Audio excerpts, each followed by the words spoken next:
Selamat malam semuanya. Perkenalkan nama saya Vika Tripicika dari IF21E dengan NIM 21416255201060.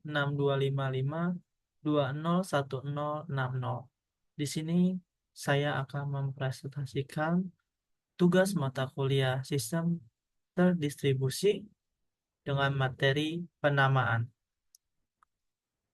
Langsung saja kita masuk ke slide pertama, pendahuluan. Apa itu sistem terdistribusi?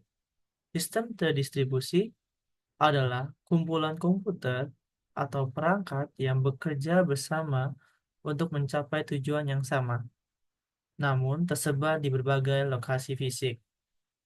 Setiap komponen sistem ini bisa saling berkomunikasi melalui jaringan dan seringkali tidak berada di tempat yang sama. Penamaan dalam konteks ini menjadi sangat penting karena sistem harus dapat mengidentifikasikan dan mengakses komponen lain, meskipun mereka tersebar di berbagai tempat. Tanpa penamaan yang baik, komunikasi antar komponen akan sulit, tidak efisien, dan rawan kesalahan. Apa itu penamaan? Penamaan adalah proses di mana kita memberikan sebuah pengenal unik atau nama untuk setiap entitas dalam sistem terdistribusi. Entitas ini bisa berupa apa saja, mulai dari proses yang berjalan, file yang disimpan, perangkat keras seperti printer atau server, hingga layanan yang tersedia seperti layanan web. Nama ini berfungsi sebagai alat identifikasi sehingga entitas tersebut dapat ditemukan, diakses, dan digunakan. Dalam kehidupan sehari-hari, ini mirip seperti bagaimana kita menggunakan nama orang untuk mengidentifikasi dan berkomunikasi dengan mereka. Nama ini harus unik dan mudah dikenali untuk mencegah kebingungan. Selanjutnya, mengapa penamaan penting? Yang pertama itu, penamaan berperan penting dalam sistem terdistribusi karena memungkinkan sistem untuk mengidentifikasi dan berkomunikasi dengan entitas lainnya. Ketika sebuah entitas memiliki nama yang unik, komponen lain dalam sistem dapat menemukannya tanpa harus tahu secara detail di mana entitas tersebut berada. Ini disebut transparasi lokasi,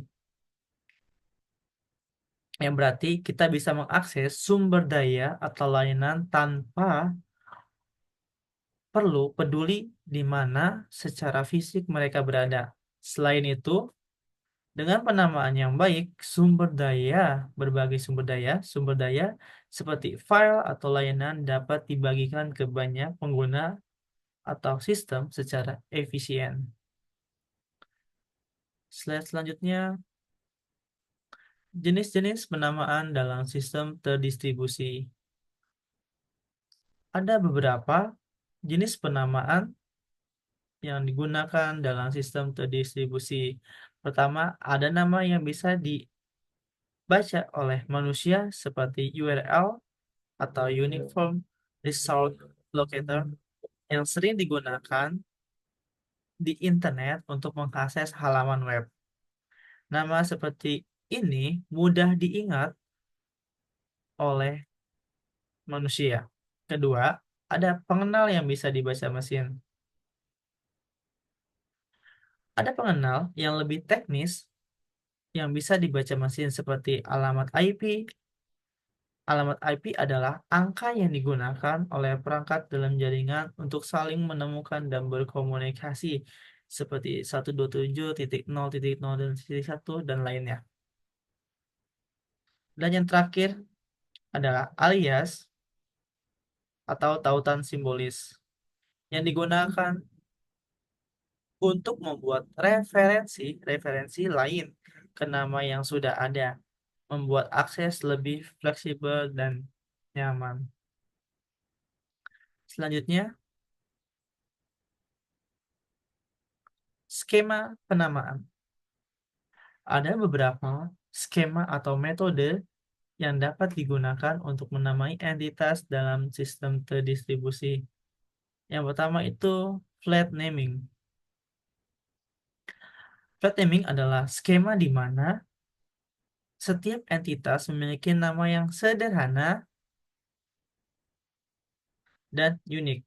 Ini mudah diterapkan, tetapi kurang kurang efektif ketika sistem menjadi sangat besar, karena sulit mengelola banyak nama unik sekaligus.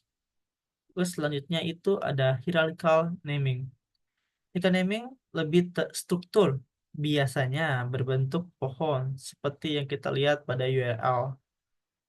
Misalnya www.example.com. Skema ini lebih mudah dikelola karena nama diatur berdasarkan hierarki. Terakhir, hierarki atau terorganisir. Yang terakhir adalah penamaan berbasis atribut, di mana nama diberikan berdasarkan karakteristik tertentu dari entitas, seperti lokasi atau tipe layanan. Ini berguna untuk sistem yang lebih dinamis dan fleksibel. Slide selanjutnya, tantangan dalam penamaan. Tantangan dalam penamaan ada beberapa yang harus dihadapi. Seperti poin pertama itu ada konflik penamaan terjadi ketika dua entitas berbeda memiliki nama yang sama yang bisa menyebabkan kebingungan dalam kesalah menyebabkan kebingungan dan kesalahan dalam sistem. Ini bisa terjadi jika penamaan tidak diatur dengan baik, terutama dalam sistem yang besar. Terus yang selanjutnya adalah skalabilitas. Skalabilitas ini juga menjadi tantangan karena sering bertambahnya jumlah entitas dalam sistem, penamaan ini harus tetap efisien dan mudah dikelola. Selain itu, masalah keamanan dan privasi juga menjadi perhatian karena nama bisa digunakan untuk melacak atau mengidentifikasi entitas dengan cara yang mungkin tidak diinginkan. Sistem harus memastikan bahwa penamaan ini tidak memberikan informasi yang sensitif yang bisa disalahgunakan. Seperti itu. Masuk ke kesimpulannya, penamaan ini penting untuk koordinasi dalam sistem terdistribusi karena penamaan adalah elemen kunci dalam sistem terdistribusi karena tanpa penamaan yang baik, koordinasi antar komponen itu tidak akan berjalan dengan lancar. Berbagai skema penamaan memiliki kelebihan masing-masing, namun juga menghadapi tantangan tersendiri seperti konflik penamaan, masalah skalabilitas, serta isu keamanan dan privasi. Oleh karena itu, pemilihan pemilihan skema penamaan yang tepat sangat penting untuk memastikan sistem terdistribusi bisa berjalan dengan efisien, aman, dan mudah dikelola. Terima kasih presentasi hari ini setelah saya kerjakan dan selamat malam.